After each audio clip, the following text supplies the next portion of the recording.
AI படிக்கணும், AI படிக்கணும்னு நிறைய பேர் சொல்றீங்க. நான் சொல்கிறது வந்து பீப்பிள் யாரெல்லாம் வந்து தமிழ் மீடியத்தில் படித்து உங்களுக்கு ஆங்கில மொழி அதிகம் தெரிலனா கொஞ்சம் தயவுசெய்து கொஞ்சம் எஃபர்ட் போட்டு படிச்சிருங்க. நான் ஏற்கனவே ஒர்க் பண்ண பல இடத்துல வந்து இந்த மொழி ஒழுங்காக பேச தெரியாதனால நிறைய பேருக்கு ஆப்பர்ச்சுனிட்டி போய் பார்த்துருக்கேன். வெளிநாடு வாய்ப்புகள், ப்ரமோஷன் இதெல்லாம் போய் பார்த்துருக்கேன்.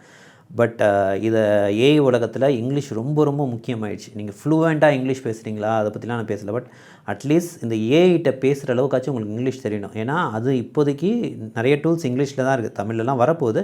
பட் மெஜாரிட்டி இது படித்த டாக்குமெண்டேஷனு இதெல்லாம் பார்த்திங்கன்னா இங்கிலீஷில் தான் இருக்குது. ஸோ இங்கிலீஷில் ஓரளவுக்காச்சும் நீங்கள் டைப் பண்ண தெரிஞ்சுக்கணும், எழுத தெரியணும், படிக்க தெரியணும், பேச தெரியணும். ஓகேயா?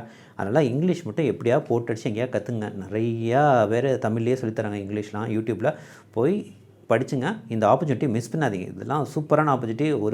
ஒரு இங்கிலீஷுங்கிற ஒரு ரீசனுக்காக நீங்கள் வந்து பின்தங்கி போயிடாதீங்க. போய் படிங்க. இங்கிலீஷ் தேடி போய் படிச்சிருங்க. ஓகேயா?